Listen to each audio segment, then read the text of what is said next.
let's solve for the roots of this given quadratic equation using factoring. So we have x squared minus 5x is equal to 0.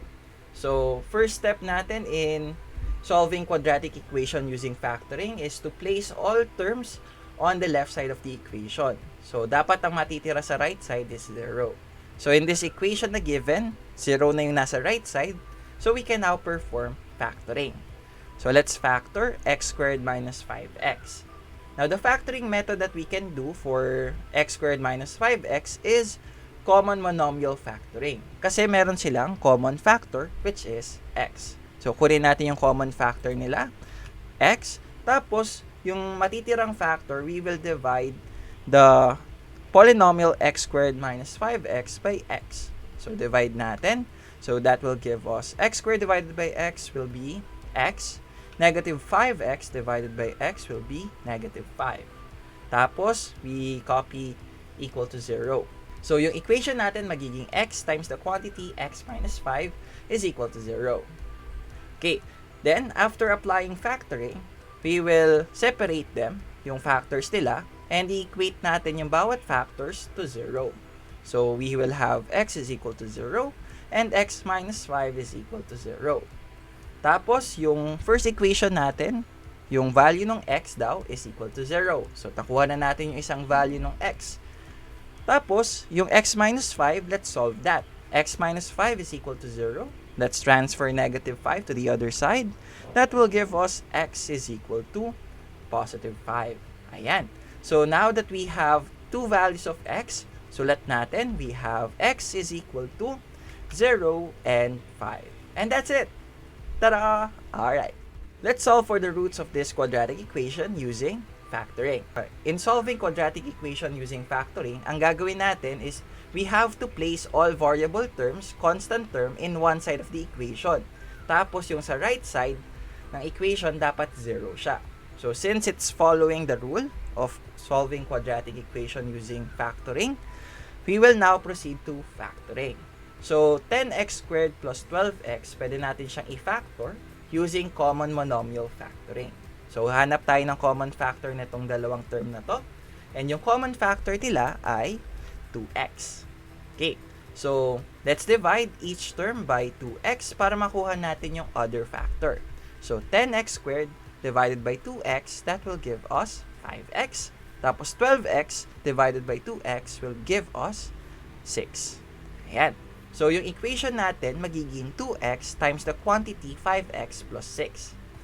Now, after applying factoring, ang susunod nating step will be to separate the factors and equate each factor to 0. So, equate natin si 2x to 0 and si 5x plus 6 to 0.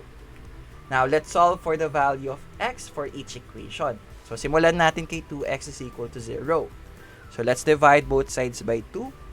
Para matanggal yung numerical coefficient. Tapos, x will be equal to 0 divided by 2 or 0. Ayan. So, nakuha na natin yung isang value of x natin. So, yung next naman, solve natin yung 5x plus 6 is equal to 0. So, lipat natin si positive 6 sa kabilang side ng equation natin by subtracting both sides by 6. So, cancel natin yung positive and negative 6. That will give us 5x is equal to 0 minus 6, that will give us negative 6. Then, let's divide both sides by 5 para matanggal yung numerical coefficient. Then, x will now be equal to negative 6 over 5. Now, kung titignan natin, nakuha na natin dalawang values of x. That will be 0 and negative 6 over 5. And that's it! Tada! Alright. Okay. Let's solve for the roots of the quadratic equation using factoring. So, we have x squared minus 64 is equal to 0. So, para masagutan natin tong equation na to, the first step natin is to make sure na lahat ng variable, lahat ng terms nasa isang side, nasa right side, and yung nasa left side is 0. So, eto na siya. So, since 0 na yung nasa right side natin, we can now start our next step, which is factoring. So, yung x squared minus 64, pwede natin siyang i-factor using factoring difference of two squares. So, factor natin, prepare tayo ng dalawang groups, tapos kopyahin natin yung equal to 0. Then, yung first term natin na x squared, we will get the square root of that. So, square root of x squared is x. So, ilalagay natin yan sa first group natin at sa second group natin. Then, we get the square root of the last term, which is 64. Square root of 64 is 8. Lalagay natin yan sa first group din natin at sa second group. Okay? Tapos, kung makikita nyo, meron tayong dalawang group. Now, the operation between x and 8, okay, for the first group will be addition. And yung operation ni x and 8 sa second group will be subtraction. So, dapat magkaiba sila ng operation. Isang addition, isang subtraction. Now, nakuha na natin yung factor ni x squared minus 64. Ang susunod nating step is to equate each factor to 0. So, lahat ng factors natin, si x plus 8, equate natin to 0. Si x minus 8, equate din natin to 0. Tapos, let's solve for the value of x. So, si x plus 8 is equal to 0. Lipat natin si 8 sa kabilang side. That will give us negative 8. Tapos, yung x minus 8, lipat natin yung negative 8 sa kabila. Change the sign. That will give us x is equal to 8. And that's it. The value of x of our quadratic equation will be negative 8 and positive 8. And that's it. Ta-da! Alright. Okay. Let's solve for the roots of this quadratic equation using factoring. So, yung given equation natin is x squared plus 5 is equal to 54.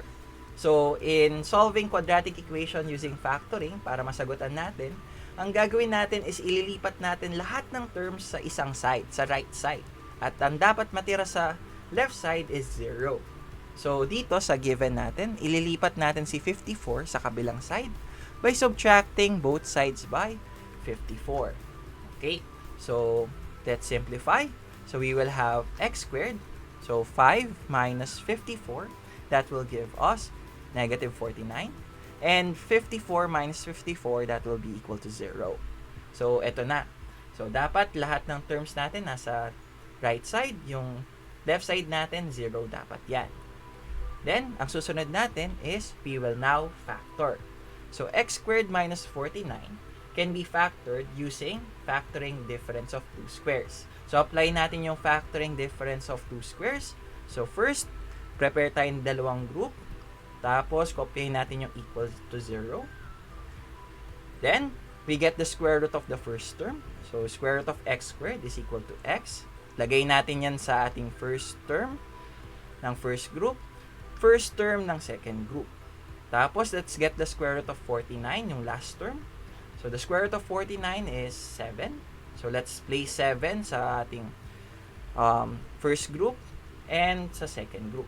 Now, the operation between x and 7 sa ating first group will be addition. And ang operation naman nung x and 7 sa second group natin will be subtraction. Now that we got the factors of x squared minus 49, ang susunod nating step will be equating each factor to 0. So, yung x plus 7, equate natin to 0. Yung x minus 7, equate natin to 0. Then, let's solve for the value of x. So, dito tayo sa first equation muna. Lipat natin si 7 sa kabilang side. Changing the sign, that will give us x is equal to negative 7. Okay? Yung kabilang equation naman, lipat natin si negative 7 sa kabila. So, x will now be equal to, change the sign of negative 7, magiging positive 7 na siya. So, the value of x for this equation will be negative 7 and positive 7. And that's it. Ta-da! Alright. Okay, let's solve for the roots of this given quadratic equation using factoring. So, meron tayong x squared minus 3x minus 28 is equal to 0. So, first step in solving quadratic equation using factoring is to place all the variable term and constant term in one side of the equation. Tapos, yung nasa kabilang side, dapat 0 lang yan. So, since etong equation na binigay sa atin is nasa left side na lahat ng variable at constant term, 0 lang yung natira sa right side, ang next step natin will be to apply factoring. So, let's factor this x squared minus 3x minus 28. So, using quadratic trinomial factoring. Okay, so, factor natin, prepare tayo ng dalawang groups, tapos, kopyahin natin yung equal to 0.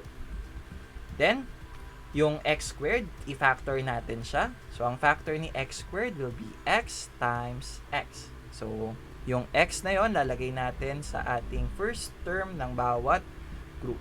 Okay. After getting the first term of each group, ang susunod natin na kukunin will be the last term, yung negative 28. So, negative 28 will serve as our product. So, mag-iisip tayo ng factors ni negative 28 na pag inad natin, the answer will be equal to b.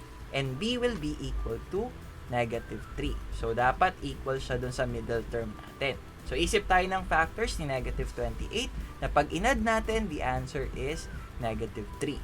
So, one of the factors will be negative 7 times 4.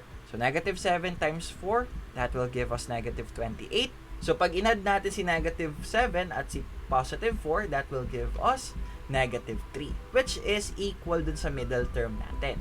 So, nakuha na natin yung dalawang factors ni negative 28 na pag inad natin is negative 3. So, kukopyahin natin yung factors na yon, which is negative 7 at yung positive 4. So, ilalagay natin yan sa ating first group, which is negative 7. Yung sa second group naman natin, ilalagay natin is yung positive 4. And that's it. That will be the factor of our polynomial. We have x minus 7 and x plus 4. Tapos, pag nakuha na natin yung factors nila, equate natin yung bawat factor to 0. So, x minus 7 is equal to 0. X plus 4 is equal to 0. That's all for the value of x. So, yung negative 7, lipat natin sa kabila. Magiging x is equal to positive 7. Always change the sign every time na nililipat natin yung isang term sa kabilang side ng equation natin. Now, apply natin yun kay x plus 4 is equal to 0. So, si positive 4, lipat natin sa kabila. Magiging negative 4. So, x is equal to negative 4. Now that we have the two values of x, we can now write our final answer, which is x is equal to 7 and negative 4. And that's it. Ta-da! Alright. And that is it. If you like this video, give it a thumbs up.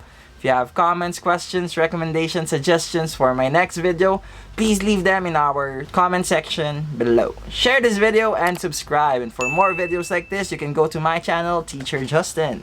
And that is it for today. Again, I'm Teacher Justin. Goodbye, God bless, and stay safe. See you on my next video. Peace.